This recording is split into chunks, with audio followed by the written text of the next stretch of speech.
Hola,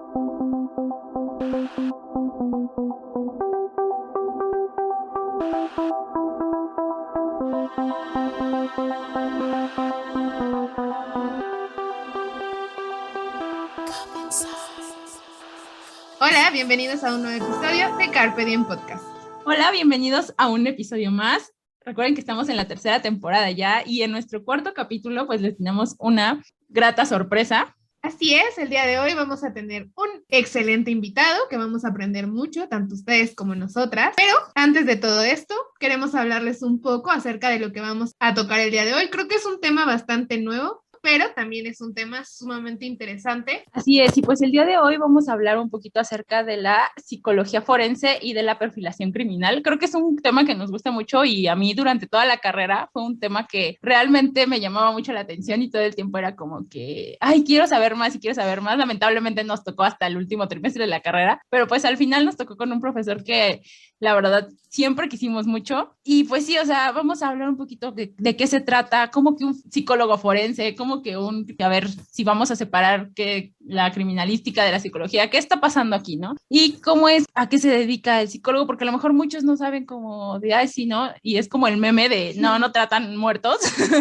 Entonces, vamos a hablar un poquito de todo esto y espero que les parezca muy entretenido. Así es, y bueno, nos vamos a permitir el día de hoy leer un poco de lo que nuestro gran invitado ha realizado a través de sus estudios académicos. Así es, y pues el día de hoy tenemos al licenciado José Raúl Fernández, que es licenciado en psicología por la UNAM, es maestro en investigación criminal y doctor en teoría crítica, con especialidad criminalística en psicología forense. Y pues le damos una gran bienvenida al profesor, bueno, al doctor, porque ya es un doctor. Y pues nada, creo que es un profesor que admiramos mucho, queremos mucho, que ha estado también, no sé si recuerden un episodio, por si no lo han escuchado, con la licenciada Leticia Caporal, que también estuvo desde el principio de los tiempos con nosotras. Y pues el día de hoy lo tenemos a él y pues bienvenido, doctor. Hagan aplausos mentales, por favor.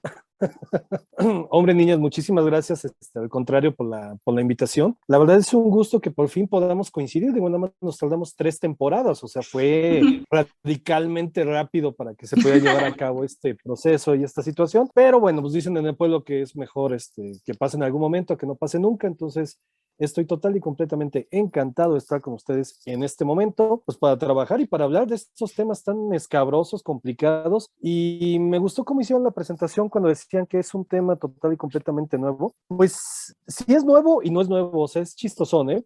No es nuevo, no es nuevo porque tiene más de 100 años la historia de la criminología y la historia de la investigación del delito, de los delincuentes, de las víctimas incluso. Sin embargo, en México realmente su aplicación no tiene mucho tiempo. Estoy hablando que a lo mejor llevaremos 30 años más o menos haciendo análisis en serio, o sea, análisis reales, y en su aplicación, digamos, en aspectos judiciales y en aspectos legales, pues llevamos básicamente 9 años. Entonces, a pesar de que hay mucha información, hay muchas cosas, en muchas cuestiones todavía estamos en pañales, precisamente. Y bueno, vamos a hablarles un poco acerca de lo que es la psicología forense, para empezar ya a arrancar con todo esto. Y pues prácticamente es una rama de la psicología que estudia la conducta, la personalidad y los procesos cognitivos que tienen la necesidad de ser analizados para ser explicados o justificados durante un juicio o acerca de una conducta criminal. Sí, creo que como para ir introduciéndonos al tema,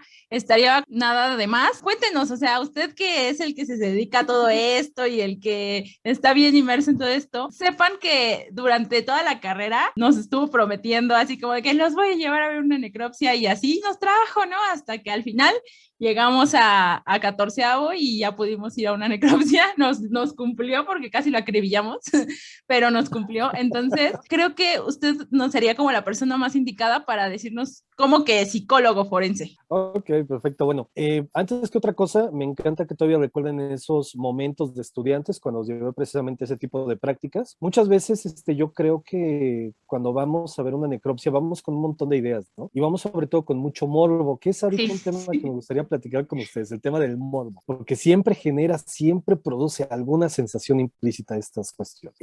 Pero bueno, vamos a empezar para que también este podcast no solamente sea de echar desmadre, que pues por lo que entiendo es gran parte de la de la dinámica, sino que también tengamos un cierto aval y también les funcione, al menos para la tarea. Primero, vamos a empezar a separar algunos términos que se parecen muchísimo y que desafortunadamente las películas de Hollywood, las series como Criminal Minds, CSI Las Vegas o Policías de Chicago, que por cierto esa sí me gusta, han tratado o han desvirtuado en este caso. No porque lo hagan a propósito, sino porque de alguna forma pues es lo que vende, ¿no? Es como cuando vendemos a un tipo de dinosaurio, pues finalmente eso es lo que le gusta a todos, ¿no? O sea, el morbo. Y finalmente gran parte de lo que hace la psicología aplicada aquí tiene que ver con el tema del morbo. Entonces, bueno, tenemos que empezar primero a separar dos aspectos fundamentales, la criminalística y la criminología, que si hay alguien de aquí que me está escuchando que es estudiante de criminología o de criminalística, son de esas cosas que, híjole, terminan odiando a muchas personas cuando confunden precisamente los términos, ¿no? Y cuando pensamos que es exactamente lo mismo. Vamos a tratar de verlo como un fin muy práctico, muy sencillito, muy normalito. Cuando hablamos de criminalística, nos estamos refiriendo básicamente al análisis del lugar de la intervención, es decir, donde presuntamente pasó un algo. ¿Qué cosa? Da igual, ¿eh? Lo que sea.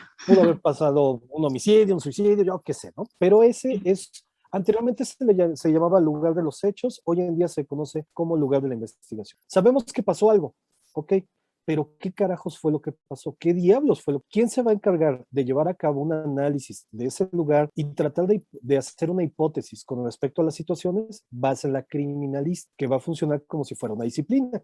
¿Cuál es su principal función, la principal utilidad? Buscar la verdad histórica del hecho. Lo que realmente pasó, lo que realmente sucedió. No lo que yo veo, lo que yo pienso, lo que yo creo, lo que Juanita me contó, o lo que doña Lupe piensa que sucedió, porque ahí luego tenemos una situación bien compleja, ¿no? Lo que los demás piensan, al final de cuentas son interpretaciones de un hecho en general. La criminalística entonces va a buscar esta verdad histórica. La criminología va a cambiar en este caso, ¿no? La criminología precisamente en su aplicación científica va a tratar de entender y de decirnos, ok, güey, ya vi lo que pasó, ahora te voy a tratar de explicar por qué fue lo que sucedió, ¿no?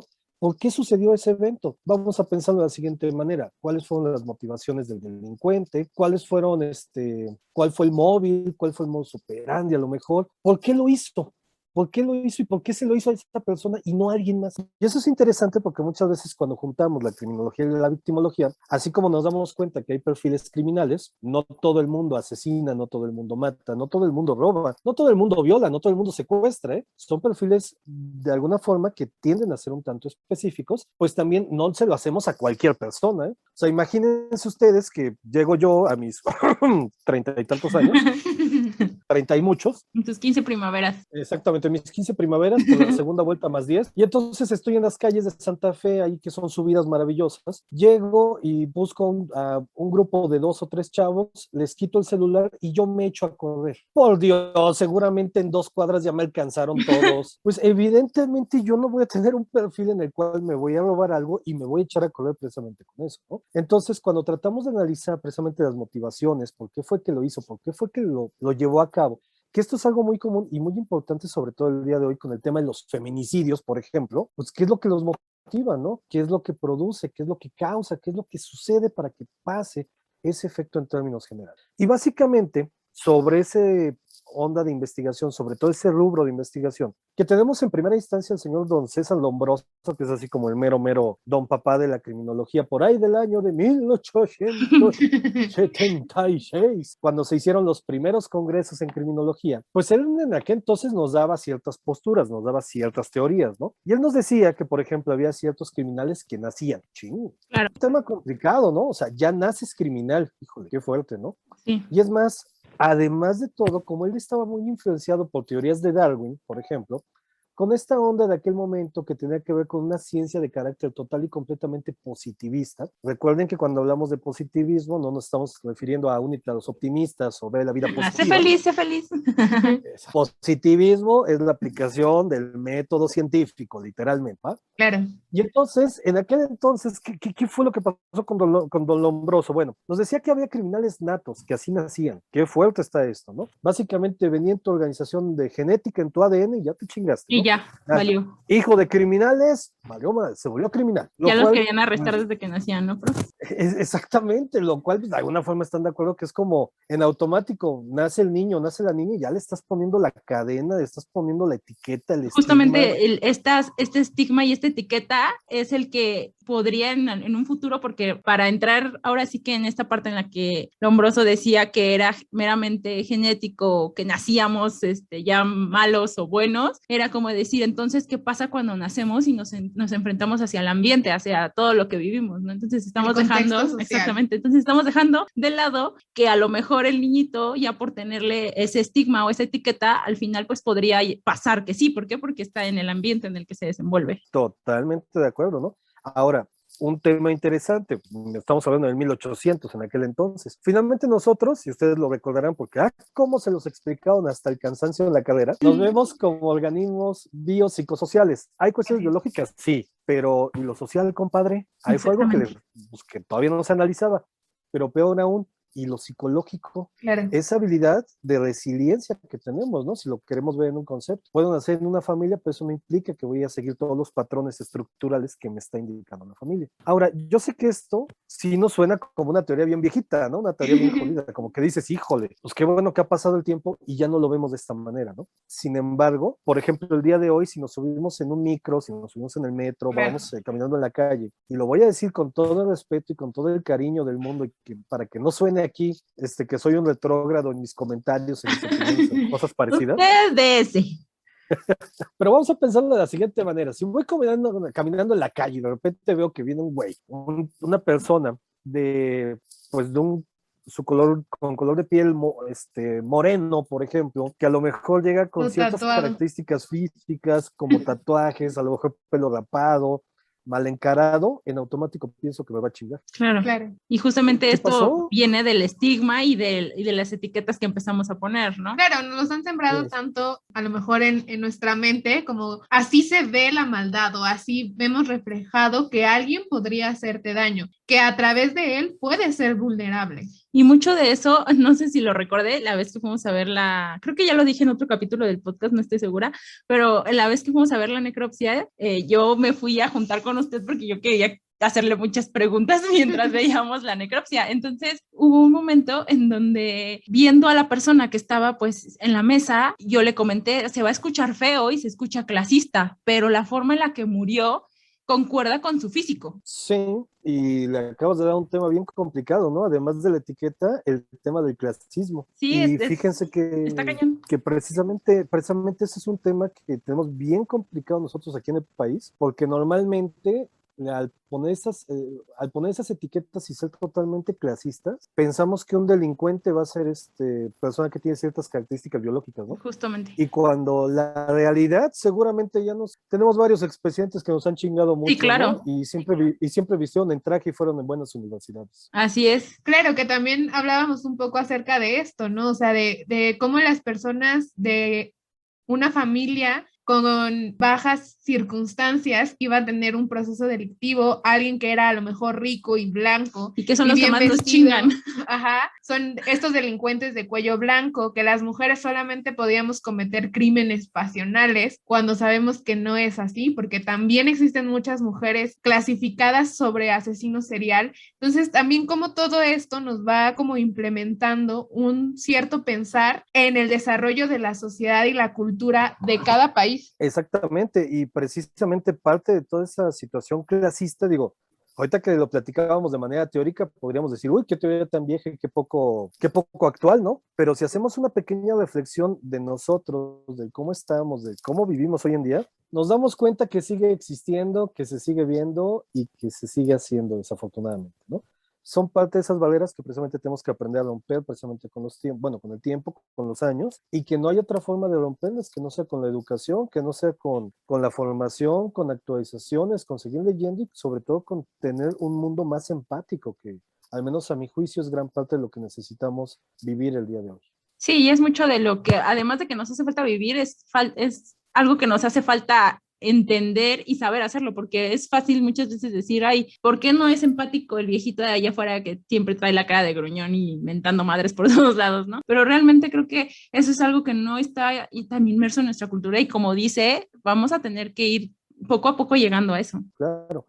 Y bueno, precisamente hacia allá es donde podemos ir enfocando ya en este aspecto la psicología forense, que la palabra forense no tiene nada que ver con muertos, no va por ahí el asunto. La palabra forense tendríamos que entenderla desde la época de los griegos y la época del derecho romano, que es donde tenemos nuestros primeros indicios históricos, en este caso de impartición de justicia, y en esa cuestión o en esas situaciones, sobre todo en el derecho romano, cuando se decía un forense, se hablaba de alguien que estaba capacitado para hablar ante un foro de personas. Entonces, la psicología forense, obviamente, digo, y solamente para hacer aquí digamos, la causa, cuando hablamos de psicología forense, no tiene que ver con darle terapia a una persona que falleció, porque muchas veces pensamos que por ahí va el asunto y la respuesta es no. Cuando hablamos de psicología forense, básicamente nos referimos a la aplicación que tiene todo esto que comentaban al principio, ¿no? La parte del comportamiento, la parte del pensamiento, la parte cognitiva, pero aplicada precisamente en los juicios. Y ojo, para que se apliquen los juicios no siempre necesita haber un crimen. Yo sé que todos en automático decimos, ay, güey, qué padre, ¿no? Crimen, delincuentes. Y es algo que, y digo, se los he comentado a ustedes y lo he comentado muchas veces en clases, ¿no? A todos nos encantan los asesinos seriales, ¿no? A todos, ¿no? Vemos la película, el documental, el libro, la madre y todo ese rollo, ¿no? Sí, a todos nos encantan mientras nosotros no seamos las víctimas. Claro.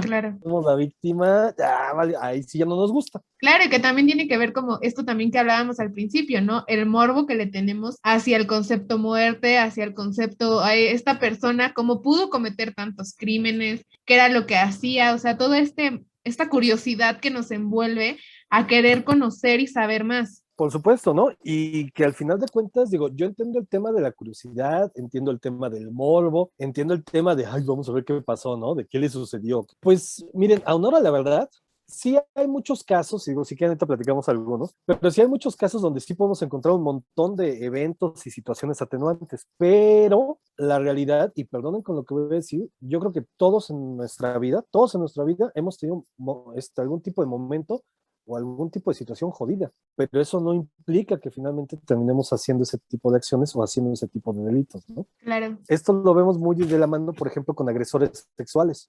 La gran mayoría de agresores sexuales, de alguna forma, sí tuvieron algún evento de agresión sexual en la infancia, sí existe algún antecedente, pero no todas las personas que sufren una agresión sexual con los años se van a volver agresores. Claro. Solamente por ponerles un número, y es un número que a mí me cuesta trabajo hasta pensarlo y hasta ponerlo en comparativa, ¿eh? Nosotros aquí en México, el índice de agresión sexual infantil, ojo, en niños, hablamos que en México en promedio es el 21% de niñas que sufren agresión sexual y el 17% de niños. O sea, el número es abismal. Imagínense, sí, claro, todos esos cuando se convirtieran otra vez en agresores sexuales. O sea, tendríamos ya hoy en día toda una hecatombe espantosa, ¿no? Lo cierto es que no pasa, ¿eh? Lo cierto es que no pasa, pero la gran mayoría de agresores sexuales sí precisamente tienen características o parte de sus características es que sufrieron algún tipo de agresión en la parte de la infancia. Y es que justamente yo creo que también viene un poquito arraigado a lo que decíamos de los clichés de las series y de las películas. ¿Por qué? Porque cuando vemos un documental gringo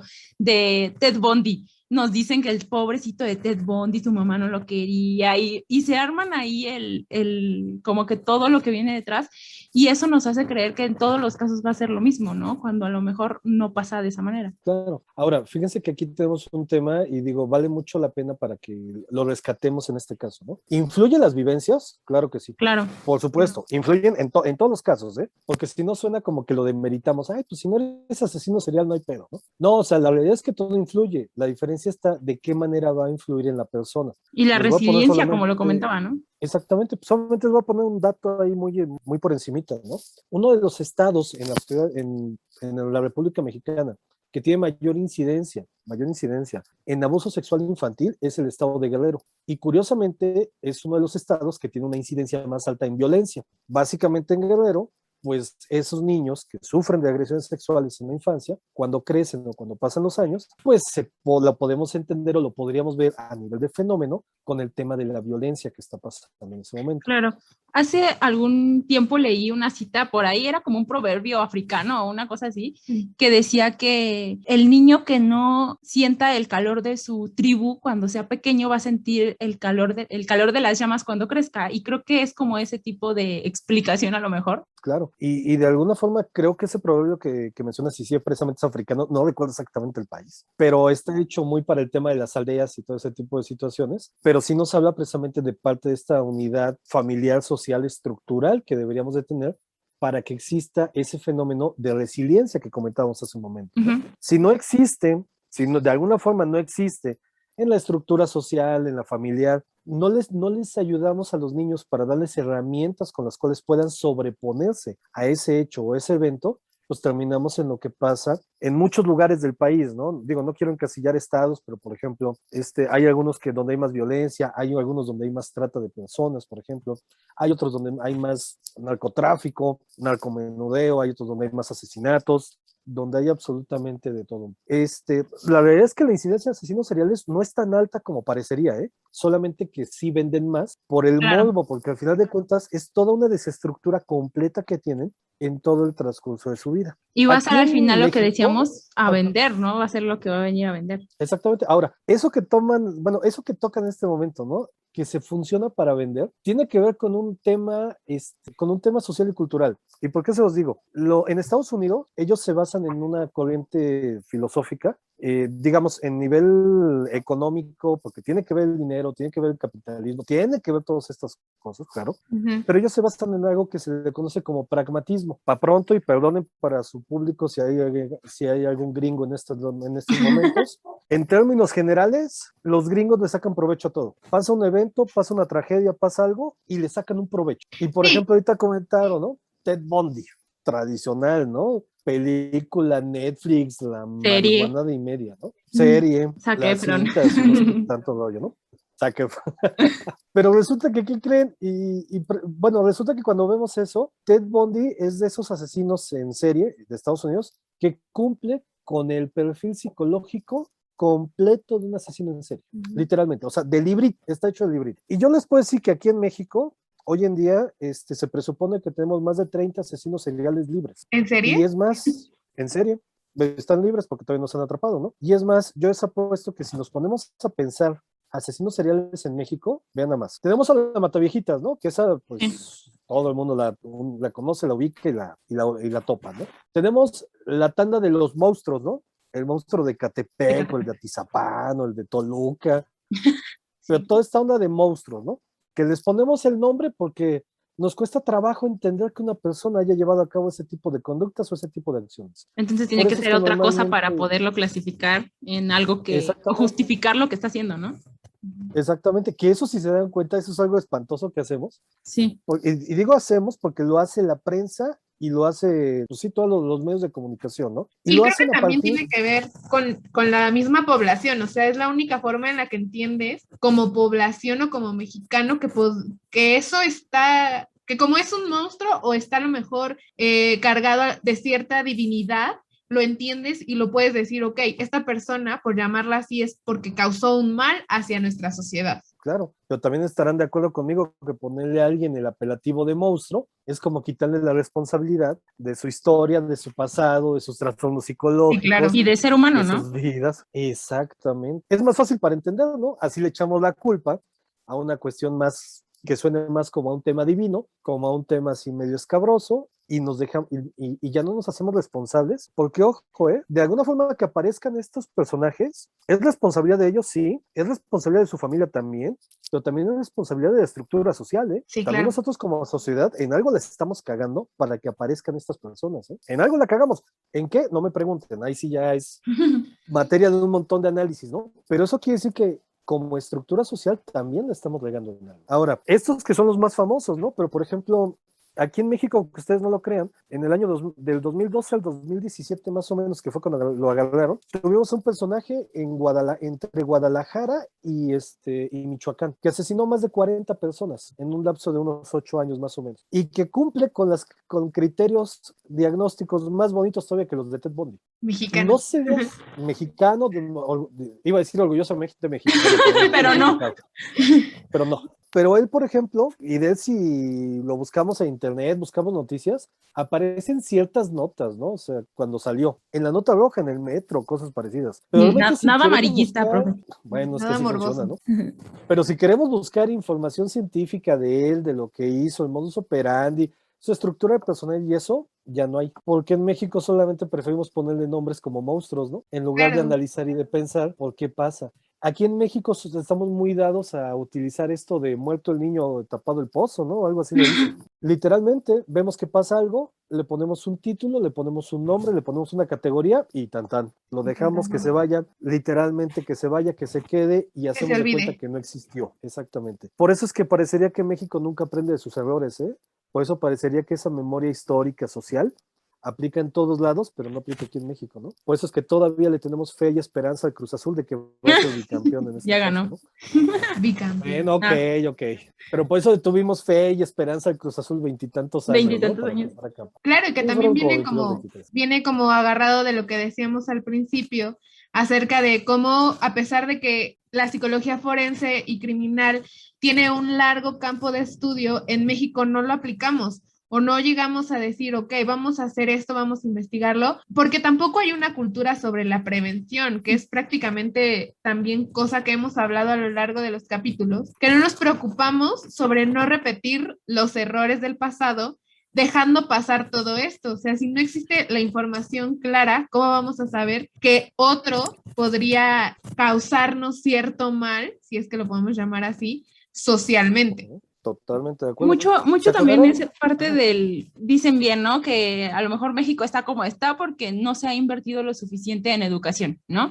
Entonces, esa podría ser la parte que dices de que no se está previniendo. ¿Por qué? Porque a lo mejor con una cierta educación bien establecida, pues se podrían prevenir varias cosas de este tipo. Híjole, es materia bien complicada eso que acaban de poner sobre la mesa, pero bueno, les voy a poner un ejemplo bien sencillito, y yo creo que esto nos puede funcionar para ver cómo funciona el país. ¿Se acuerdan ustedes cuando pasó la balacera en Torreón, Coahuila, y un niño mató Claro. a su maestra y un par de compañeritos? Sí. Fue hace 3 años, si la memoria Justo no lo me vimos en falla, clase. ¿no? Sí, algo así me acuerdo. Y entonces, cuando pasó eso, todo el mundo hablaba de que en México, de todas las escuelas, deberían de tener un psicólogo y un criminólogo, ¿no? Para precisamente evitar conductas de violencia y evitar ese tipo de acciones. Y entonces fue un tema fue un tema que se dio a conocer durante un mes completito, se hablaba de eso, se mencionó, se investigó y todo, ¿no? Ok, ya pasaron 3 años, ¿y qué ha sucedido? Nada. Ok, ahora, ok, podríamos aquí, y ojo aquí, bueno, ojo, porque es un tema bien complicado. Podríamos echarle totalmente la culpa al gobierno, sí, a lo mejor sí, pues en ciertas instancias de educación pública, ¿no? Ok, ¿y la educación privada? Sí, claro, tampoco es como sea que sea la... A lo que voy con esto, es que miren, muchas veces, y digo yo, al igual que todos, sí, por supuesto que hemos echado culpas a las estructuras de gobierno, los poderes legislativo, ejecutivo, judicial, pero ¿y las demás partes? ¿Y nosotros? Sí, creo que somos un país muy imitador, o sea, cuando vemos que una persona hace algo malo, vamos y lo imitamos en cierta forma, o sea, es como de, ay, pues si a él no le fue mal o no lo cacharon o algo así, pues yo también puedo hacerlo. Pero cuando es para algo que tenga que ver con un bien, no podemos aplicar como la misma regla, ¿no? O sea, es como de, ok, yo escuela privada voy a implementar esto que hemos hablado y entonces no hay como un pensamiento más allá como de, ah, pues si tú lo hiciste, yo también lo voy a hacer. Claro. Y fíjate que ahorita con esto que comentas de que en México tendemos mucho a copiar o a traernos ideas así, normalmente hay varios planes, proyectos sociales que, por ejemplo, exportamos precisamente de otros países, ¿no? Hay países donde les ha funcionado maravillosamente, ¿eh? Ciertos aspectos del derecho, de impartición de justicia, Holanda, Islandia, Noruega, y nos podemos traer cualquier plan de esos, ¿eh? Y si lo traemos aquí, lo utilizamos aquí en México, no va a funcionar, porque están hechos y están pensados para para su una sociedad, cultura y una una sociedad. cultura exactamente, ¿no? Y entonces aquí, ¿cuál es el problema que tenemos? Ah, pues deberíamos de hacer más investigación, ¿no? ¿Y qué es lo que hacemos? Que esa investigación se reduce a, ¿ya viste lo que pasó en Facebook? ¿Ya viste lo que pasó en el metro? Sí, claro. ¿Ya viste lo que pasó ahí? Es decir, nos llenamos de teorías, de creencias, pero no investigamos, nos quedamos solamente con eso. Sí, somos un país pobre en investigación, que muy pocas personas profesionales se han querido como dedicar al rubro, porque tampoco es como sumamente apoyado, porque no, o sea, el apoyo económico no existe y muchos de los investigadores mexicanos han hecho cosas grandiosas y patentes y y En otros cosas países. así en otros países, exacto. Por supuesto, y esto es materia, ay, mis niñas, me da gusto hablar con ustedes de estos temas, porque esto es materia que ya se platicaba hace 20, 30, 40 años, y en ese momento es cuando me voy a morder la lengua, por supuesto, porque es cuando puedo decir 20 años después que hemos hecho, ¿no? No les estoy echando a ustedes la culpa, ¿eh? Va con respecto a mi generación, por ejemplo, ¿no? En 20 años les podré echar la culpa totalmente a ustedes, pero, y esto es materia, sí, para que todos los que tengamos alguna profesión, alguna carrera o que nos dediquemos a algún aspecto en particular, pues realmente hagamos un pequeño análisis de, ok, qué padre, pero ¿qué hemos hecho con este rollo de investigación? ¿No? Claro, porque a veces no cuestionamos todo lo que hay afuera sin cuestionarlos lo que nosotros tenemos y no podemos como proyectar eso. O sea, creo que también hemos hablado mucho cómo la salud mental impacta positivamente en la vida de las personas. Entonces, todo esto también impactaría de manera positiva al desarrollo social y cultural de lo que es nuestro país. Por supuesto, y ahí les va el tip, para todos los que nos estén escuchando y para todos los que se dediquen a alguna materia de ciencias sociales sobre todo, pues la pandemia, bien o mal, en algún momento se va a volver una endemia, va a ser una enfermedad cotidiana el COVID, ¿no? Vamos a tener que aprender a vivir con A ella, vivir. pero se prevé que después de que acabe este evento pandémico, vamos a tener una pandemia de salud mental Por los supuesto. próximos 8 a 12 años más o menos. Y dentro de esa cuestión de salud mental, lo que normalmente se asume a nivel, digamos, de trastornos psicológicos, como podría ser ansiedad y depresión, pues también vamos a encontrar la violencia, vamos a encontrar conductas antisociales, vamos a encontrar conductas desadaptativas en las estructuras. Entonces, no sé si decir bueno o malo, pero pues eso es lo que vamos a tener que trabajar en los próximos años, precisamente. Sí, justamente creo que este hecho de toda la salud mental que se viene, y creo que hace algunos años lo comentábamos y lo sabíamos de antemano, para tal año la depresión y la ansiedad van a ser las enfermedades más incapacitantes en el mundo, ¿no? Y algo tenía que pasar para que eso pasara y ahora estamos dentro de una pandemia. Entonces, justamente creo que la labor y el trabajo de todos los psicólogos sociales, clínicos, laborales, todos los psicólogos, creo que si podemos empezar a aportar algo, y es como dicen, 20 años, si eso no cambió, allá tiene a quien echarle la culpa, pero sí es parte de que, ok, a lo mejor yo no puedo hacer la gran cosa, pero creo que si todos los psicólogos pudiéramos hacer algo pequeño, pues sí se podría hacer algo muy grande. Sí, por supuesto. Y precisamente, digo, lo que empezábamos a platicar al principio, ¿no? Ahí vienen parte de las implicaciones que tiene la psicología forense. Recuerden que no solamente va a aparecer cuando tengamos un delito, un crimen, ¿no? En este caso, sino que, por ejemplo, en casos de divorcio, ¿no? Donde se van a pelear por la guardia y custodia de los menores. ¿A quién le dejamos el niño? ¿A papá o a mamá? ¿Quién está más capacitado? ¿Quién puede ser mejor cuidador? ¿Quién lo puede educar de mejor manera? Ahí, por ejemplo, no hay un delito, ahí no hay un crimen. Y ahí es donde también puede entrar la psicología forense, bueno, donde entra hoy en día la psicología forense, en el tema de los juicios, por ejemplo, ¿no? Tratando de hacer evaluaciones, tratando de hacer, pues, diversas proyecciones con respecto a quién va a educar mejor al niño o cuáles pueden ser las mejores formas de convivencia que pueden llegar a tener los papás, por ejemplo, ¿no? Temas, y esto también lo van a ver, esto sí lo doy como primicia porque esto todavía no se ha visto en ningún lado, pero ya lo verán ustedes, por temas del coronavirus, vamos a tener personas, adultos mayores que van a tener procesos de demencia con el paso de los años. Me escucho muy feo, pero bueno, aproximadamente un 20-30% de personas mayores de 60 que tienen el coronavirus, tienen, digamos que estadísticamente tienen una tendencia un poquito más alta a presentar un evento de demencia. ¿Qué pasa cuando hay demencia, no? Pues los terrenos de la abuela, los testamentos, todo ese tipo de cosas que es muy común que nos peleemos en diciembre para ver quién se queda con el terreno, la casa o el desmadre. Ahí finalmente va a haber juicios, ¿eh? Y es materia de los que estudiamos psicología de pues, tratar de decir, bueno, ok, tiene capacidad, no tiene capacidad de decisión, tiene un proceso de demencia o no, qué está pasando en ese momento, ¿no? No solamente tenemos que encasillarlo como en el delito, en el crimen, en el delincuente, ¿no? Sino que también tenemos que ver todas las situaciones en las cuales convivimos, en las cuales interactuamos precisamente y donde existe una discrepancia. Y precisamente la psicología va a funcionar como un elemento auxiliar, en este caso, pues de la impartición de justicia, para que los jueces puedan tomar decisiones más certeras, más científicas y que nos alejemos del yo creo, yo pienso o a mí me late y le hagamos un poquito más de caso precisamente a la ciencia. Claro, y que creo que es una de las ramas de la psicología que más es multidisciplinaria, ¿no? O sea, pues están los psicólogos, trabajas con abogados, con peritos, con profesionales que aplican pruebas, con técnicos en criminología y criminalística. Entonces, creo que es una de las ramas que más puede trabajar con otros profesionales justamente para identificar ¿Qué pasó, no? Como exacto. la gran interrogante. ¿Y qué Exactamente, pasará, ¿no? no? ¿Y qué pasará? Exactamente, ¿qué pasará?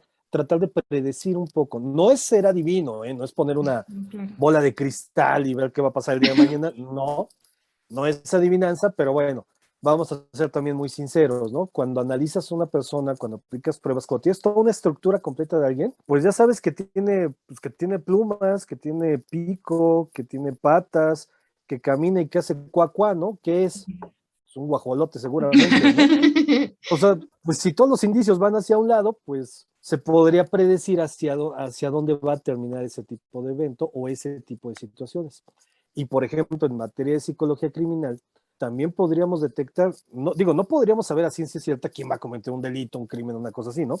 Pero sí nos podría ayudar para detectar factores de riesgo, por ejemplo, en niños, en jóvenes, en adolescentes, y tratar de hacer algo para prevenir esos factores de riesgo con el paso de los años. Claro que como dato curioso para nuestra audiencia es que el trastorno de la personalidad antisocial es el único trastorno que podríamos a lo mejor diagnosticar antes de los 18 años, tiene una media de 15, para poder decir que puede tener alguna conducta delictiva cierta persona. Claro. Y que no solamente, bueno, y que se ha encontrado que no solamente el trastorno antisocial, o bueno, en el caso de los niños, vamos a tener también una tanda completita de trastornos que van a llegar a detonar muchas veces en ese trastorno en la adultez, ¿no? Como puede ser el trastorno negativista desafiante, el trastorno explosivo intermitente, el trastorno de conducta, el trastorno disocial y en algunos casos y en algún porcentaje más o menos alto, el trastorno con déficit de atención con hiperactividad. Bueno, por ejemplo, ¿no? Del déficit de atención con hiperactividad, ojo, estoy hablando de se prevé que es un 10 a un 15% aproximadamente, pero recuerden que, por ejemplo, características de este trastorno es precisamente conductas impulsivas. Y Sí. si por ejemplo, no entrenamos, ayudamos, diagnosticamos y no hacemos los medios para evitar ese tipo de conductas impulsivas, pues gran parte de los delitos precisamente se deben a una cuestión Por de impulsos. poco control de impulsos, exactamente. No todos, ¿eh? No todos. Por eso es que no es en todos los casos, no es que quiero que piensen aquí de, ay, un niño tiene déficit de atención, va a ser un asaltante. No, o sea, no es tan fácil, pero sabemos que va a tener conductas impulsivas.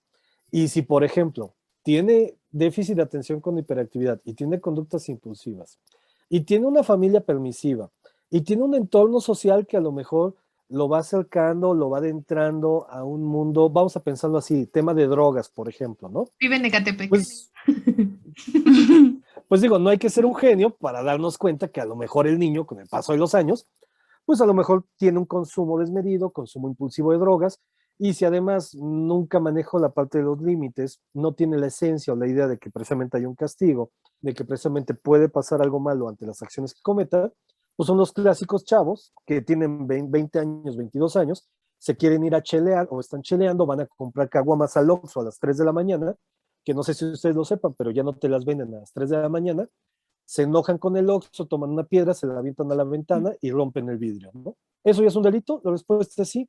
Pues les digo, no es solamente pensar en asesinos seriales, que solamente es un puntito, ¿no? Sí, Es claro. pensar Sí, en es lo todo, más reconocido. exactamente, pero estamos hablando de pensar en todo ese tipo de conductas que son desadaptativas y que van en contra de la convivencia social que nosotros deberíamos de tener con todos los demás. Por eso es que comentaba, porque hay un dato, por ahí que nos hablan del déficit de atención, precisamente como si fuera un preámbulo a muchas veces el trastorno antisocial. Sí, claro, que también un mal diagnóstico nos puede acercar hacia todas estas partes, ¿no? Justamente creo que, o hablábamos en el capítulo donde hablamos sobre TDA, de que un mal diagnóstico puede tener consecuencias en el ámbito social, en el ámbito educativo, en el ámbito personal, familiar. O sea, todas esas consecuencias que a veces no alcanzamos a dimensionar hasta dónde pueden llegar. Claro. Y ahora, un mal diagnóstico en un trastorno también es algo que encasilla a la persona. Sí, por y supuesto. ahí es donde llegamos al punto del clasismo, ¿no? Le ponemos la etiqueta, le ponemos la marca y decimos, pues ya se fregó y así se jodió toda la vida, ¿no? Y a lo mejor no lo tenía, ¿no? Pero tanto te dicen que eres el malo del cuento, ¿no? Y justo Pues nos es pasa como, hay algo que se llama como síndrome del, pero era acerca de todo lo que te, o sea, si tú vives con un niño toda su vida diciéndole que es un tonto y que no puede, y que no puede, que no puede, al final a sus 30 años él va a decir, no puedo hacer esto y esto y esto y esto porque soy un tonto. Entonces, al final es parte de cómo el ambiente y la sociedad van estando involucrados con el niño y en su desarrollo, Exacto. porque también es muy importante qué etapas del desarrollo estamos tocando en los niños, porque puede ser que un niño viva violencia, pero si hay una etapa crítica del desarrollo en la que la vive, pues ahí sí es donde podría haber un poquito más de peligro, si lo podríamos llamar así. Por supuesto, y fíjense que ahí yo creo que es algo que se plantea muy bien, precisamente en la película de Megamente, que es una de las que más me gustan en términos generales. La película de Megamente, cuando llega este niño, pues él no tenía la idea de ser malo, ¿no? Sí, no. Llega y pues su nave desafortunadamente cae en una cárcel donde él aprende socialmente ciertas estructuras y cuando él quiere interactuar con otros niños en automático es visto como el raro, el diferente, el feo. Diferente. Y entonces en algún punto, incluso hasta lo dice en uno de los argumentos de la película, ¿no? Entonces, bueno, hace la mención y dice, me voy a convertir en lo que soy bueno, ser malo. Entonces Sí, muchas porque todo veces el tanto tiempo le hicieron creer que encasillamos. eso era lo que él podía hacer, no más. Exactamente, tantas veces encasillamos lo mismo, que decimos, chinga, pues entonces sí lo voy a hacer y ya no me importa lo que pase, no me importa lo que suceda, ¿no? Lo Sí, voy a hacer claro. porque sí. Y bueno, muchas veces ahí es donde tenemos también ciertos orígenes del delito, ¿no? Por eso es tan importante cuando se analizan estas cosas, llevar a cabo los aspectos sociales, llevar a cabo los aspectos personales, institucionales, gubernamentales, familiares, todo ese tipo de cosas. Por eso el fenómeno del delito no es tan sencillo como de, vamos a meter a la cárcel, que si a mí me lo preguntan, y lo digo abiertamente, a mí se me hace una de las peores estrategias o de las peores ideas cuando, por ejemplo, en una campaña política sale algún personaje que pues, obviamente viven en ciertas burbujas de cristal y donde dicen, vamos a darle más años de cárcel a los asaltantes, más años de cárcel a los violadores, pensando que con eso se va a evitar el delito, ¿no? Sí, Y con la eso te va realidad a es dar que, miedo, ¿no? exactamente, y la realidad es que podemos aumentar todos los años que quieran ustedes a un delito, ¿eh? Todos los que quieran. Lo único que va a suceder es que va a haber más delitos. En Estados Unidos, por ejemplo, existe la pena de muerte. Y Sí, aunque existe la pena de muerte, pues No sigue es hay. el país pasando. número uno, es el país número uno en asesinos seriales. Ujú. Sí, Entonces, claro. pues me parece que ahí no está el tema no está en el castigo. El tema está en entender qué es lo que los va formando y qué es lo que va precisamente detonando estos aspectos directamente de conductas desadaptativas que tenemos. Bueno, y entonces, fíjense que aquí, y esto es muy interesante, sobre todo en materia de psicología forense y psicología criminal y todo ese rollo, que bueno, para no entrar en tecnicismo, ¿no? Nos ayuda entonces para entender estas motivaciones que llega a tener el delincuente. Y vamos a pensar muchas veces en esas motivaciones, y ahorita que hablábamos de conductas impulsivas, también vamos a tener conductas simbólicas. Y precisamente, y digo, para que no digan que, ay, es que me rompieron mi corazoncito y no hablaron de asesinos seriales, pues les voy a contar un par de casos para que no digan, ay, porque entiendo que también el morbo, entiendo que sí buscamos una razón y una veracidad científica, pero también yo creo que nos funciona mucho aprender Del de lo que chisme. hemos visto, sí, de chisme, en aprender de lo que se ve en otros casos o en otras cosas, ¿no? Aquí en México, les comentaba hace un ratito, tuvimos un personaje, bueno, todavía está vivo, se llama, bueno, le decían Scarface, se llamaba Sergio, bueno, se llama Sergio. Este personaje, curiosamente, había tenido 8 hermanos, era el número 7 de sus 8 hermanos, ¿no? Qué intenso. Primera instancia, bueno, ya sabemos, 8 hermanos, híjole, pues hay que convivir y hay que compartir el cereal con todos, ¿no? Claro. Entonces, no está tan fácil. Él era el hijo número 7, va, pero era una persona que estaba total y completamente enajenada con la religión. No puedo decir que la católica, la protestante, la cristiana, no, enajenado con la religión en términos generales. Tanto así que cuando se casó, se fue de luna de miel a Jerusalén. No sé ustedes, pero si a mí me lo dicen, oye, pues te vas a ir de viaje romántico con tu pareja, pues digo, yo respeto si alguien dice me quiero ir a Jerusalén, pero pues no sé, yo primero pensaría en Cancún o Francia. Caribe. Si te vas para el otro lado del charco, exactamente, ¿no? O sea, Francia, Alemania, o sea, yo, pero bueno. se fue a Jerusalén y resulta que cuando él lo cachan, fue porque lo denunció una de sus amantes. Él tenía una esposa y 6 amantes.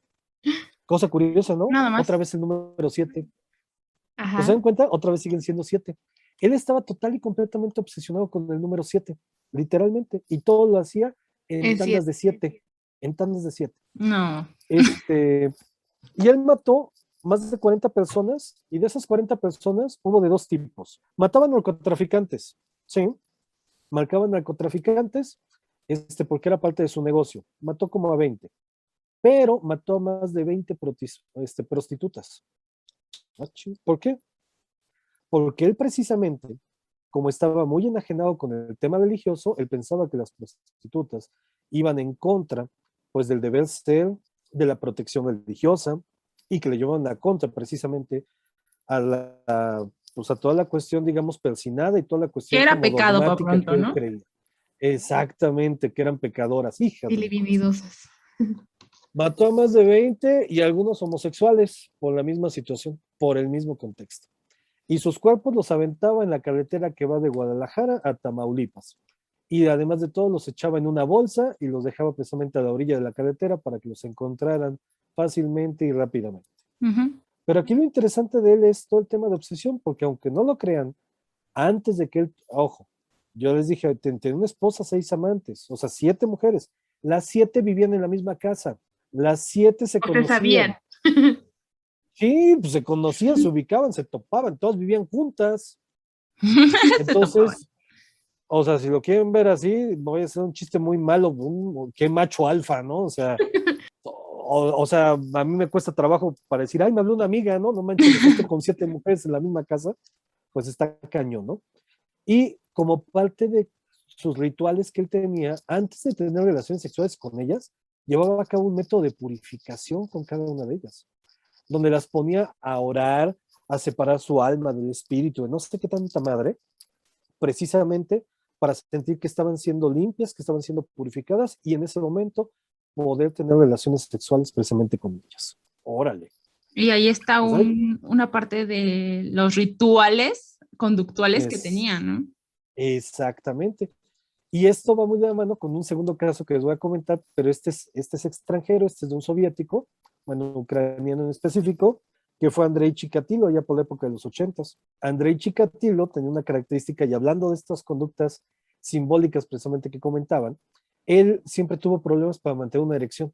Sí, no podía tener una relación sexual con otras chavas. Entonces las chavas normalmente se reían de él, se mofaban, se burlaban, lo tarugueaban, ¿no?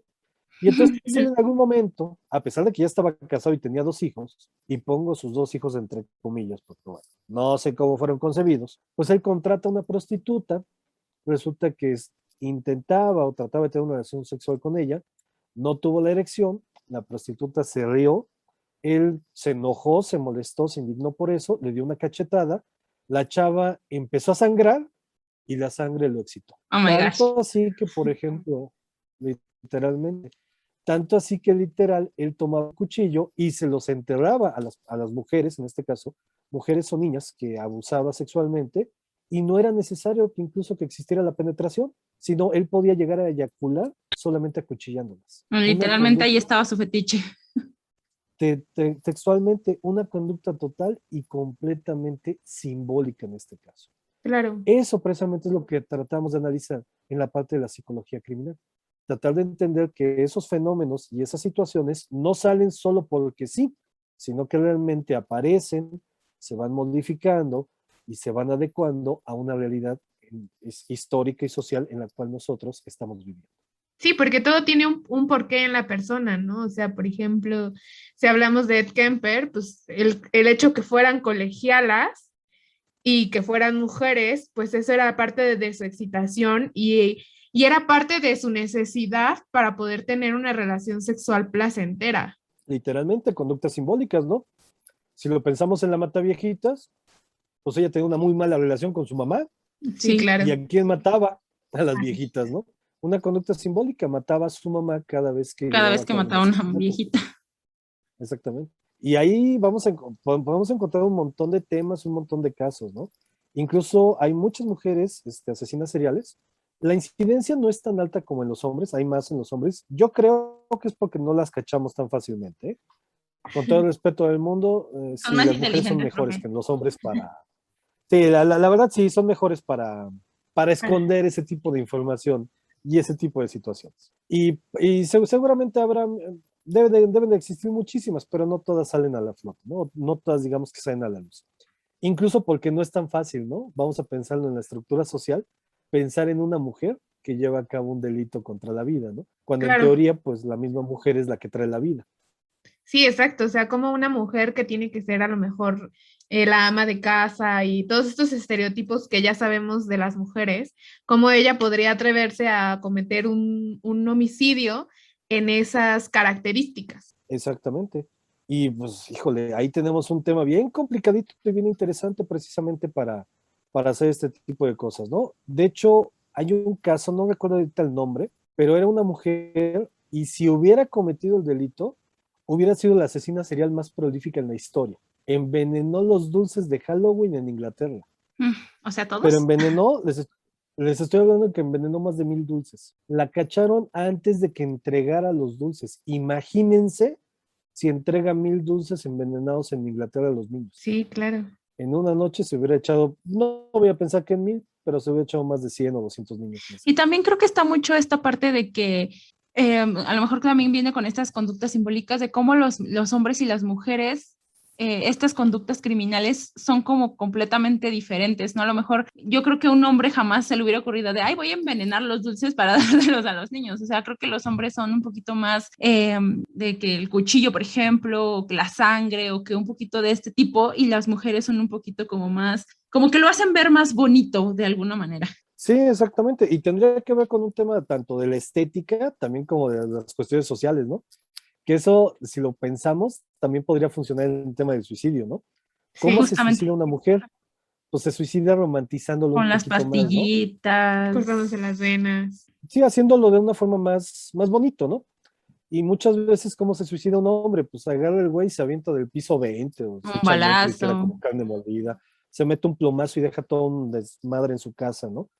Es más común que pase. Ojo, no quiero decir que las mujeres no lo hagan, ¿no? Sí, claro. Pero es más común estadísticamente que pase de esta manera.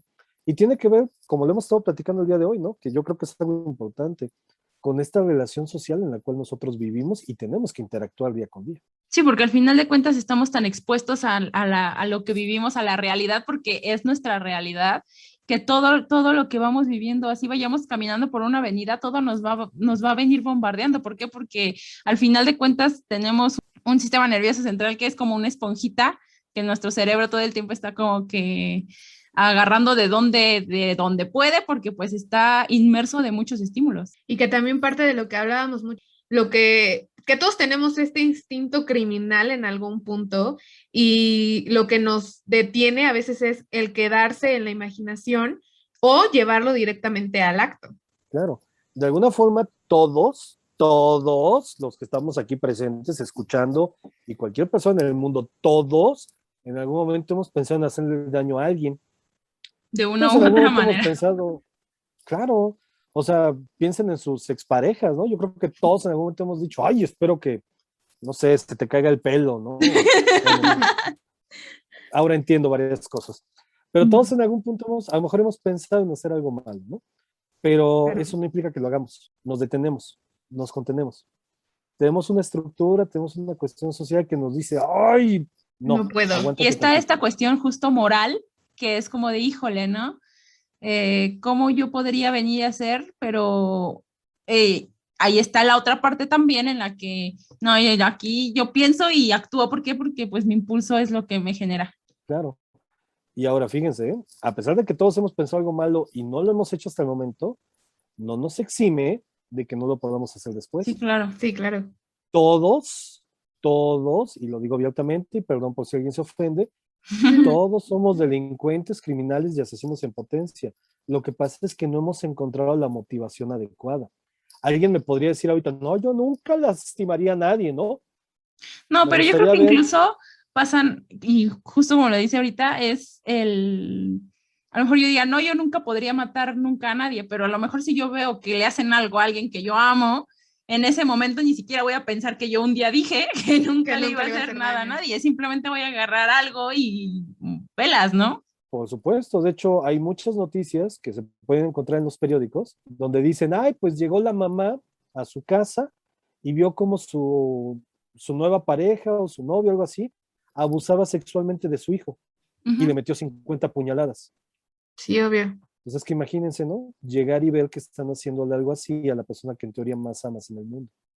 Y por ejemplo, en ese caso, el cómo se canaliza el crimen o cómo se va, porque a lo mejor fue un crimen que se cometió por ver que le estaban cometiendo a alguien similar, no sé si me explico.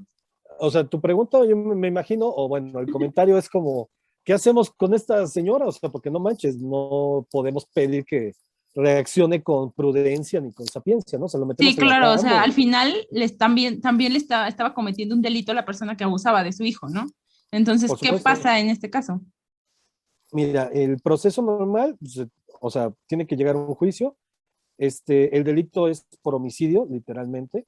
Y ya dependerá, por eso es necesaria la psicología forense, va a ser una evaluación de la mamá, va a ser una evaluación del niño, va a ser un proceso con el papá, que aunque no lo crean, bueno, el papá o el padrastro, o la nueva pareja, que ese proceso se conoce como autopsia psicológica para saber cómo eran sus relaciones, cómo se llevaban, y a partir de todos esos elementos, el juez va a tomar una determinación. Ahí ya depende mucho de diversas situaciones.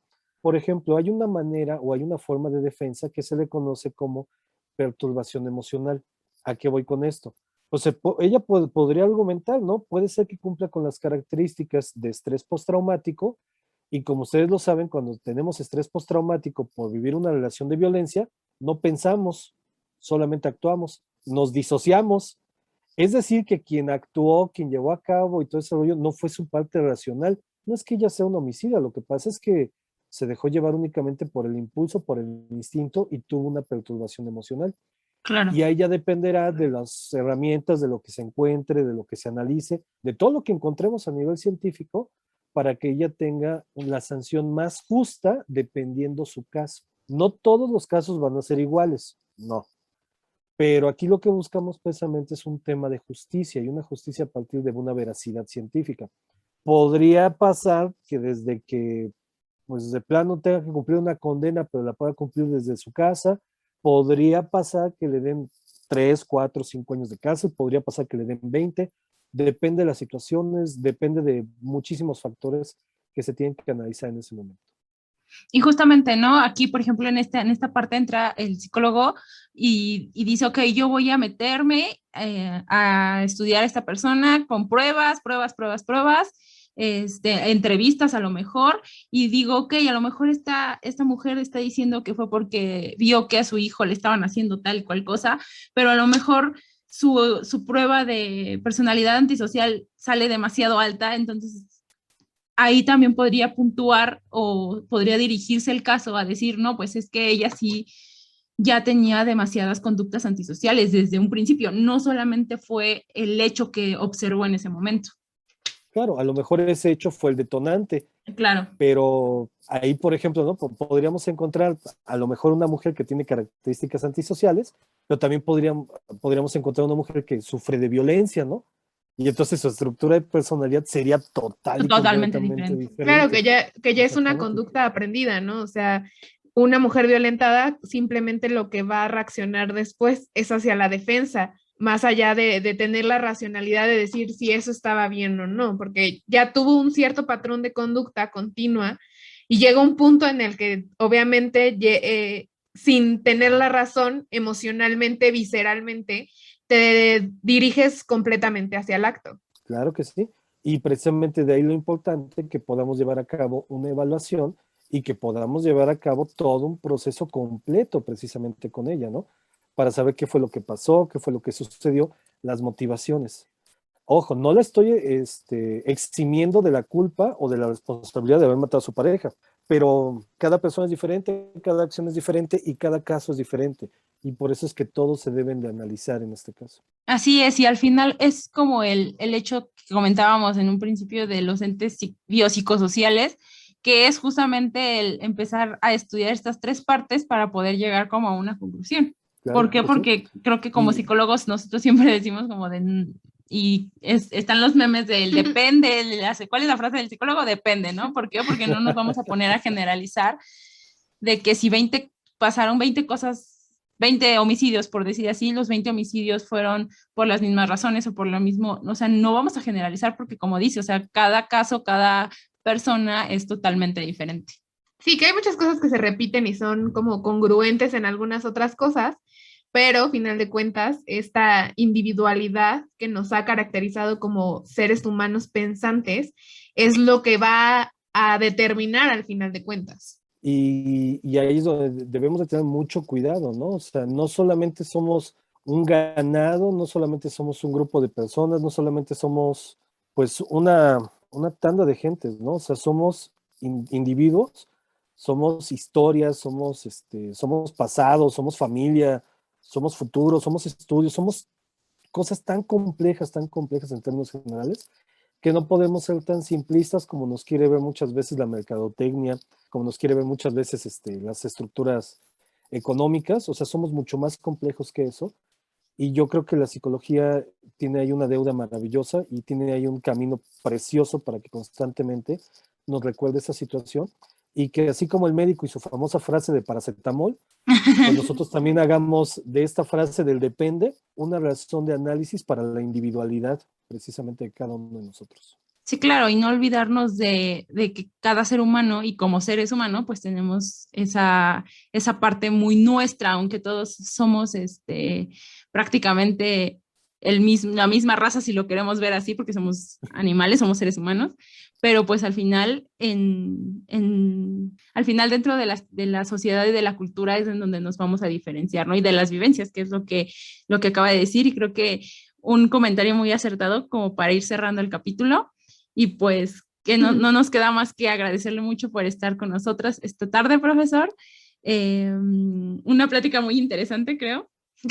Que casi la audiencia dirá que hoy casi no hablamos, pero es que es muy entretenido escucharlo hablar, más porque siempre nos ha envuelto en todo esto, y de verdad que a pesar de que una y otra vez hablemos del mismo tema, porque créanlo, es un tema recurrente en muchas de nuestras pláticas, es algo que siempre nos nutre y siempre nos empieza a decir cosas como diferentes. Y me encanta este cierre porque hablamos acerca de cómo la psicología ha abarcado muchos campos de estudios, cómo somos la única, a lo mejor, profesión que se dedica completamente a estudiar el ser humano en todos sus aspectos, y que a veces se nos olvida como psicólogos clínicos todo esto. Muchas veces dicen, ay, el psicólogo social, ¿qué, no? O sea, dedícate a hacer otras cosas, pero nunca nos ponemos a pensar que la sociedad y la cultura también tienen un impacto importante en la estructura psicológica de un ser humano. Así es, y pues ahora sí que agradecerle de nuevo. Creo que siempre nos ha gustado escucharlo hablar, porque hasta en las clases estábamos así como, casi nos caía la baba ahí cuando hablaba. Y deberían de ver sus mapas que hacía en el pizarrón que nadie entendía. Pero pues al final ahí estábamos copiándolos, ¿no? Y pues muchísimas gracias, profesor, por acompañarnos. Espero que no sea la última vez. Porque aún tenemos como mucho que rescatar de este capítulo, mucho de lo que hablar, de qué aprender. O de otros temas también, ¿no? Porque sabemos que no nada más se cierra usted en uno, sino que son muchísimos. Y pues... Ya les dije, cuando quieran platicamos del categórico imperativo kantiano, ¿eh? O sea, no vamos a ponerlo en votación en Instagram a los que nos escuchan para que nos digan si quieren que hablemos de ese tema. Y pues entonces eso sería todo por el capítulo de hoy. Recuerden que estamos todos los miércoles por YouTube, Spotify y ahora también en Amazon Music. Nos vemos la siguiente semana. Sale, bye.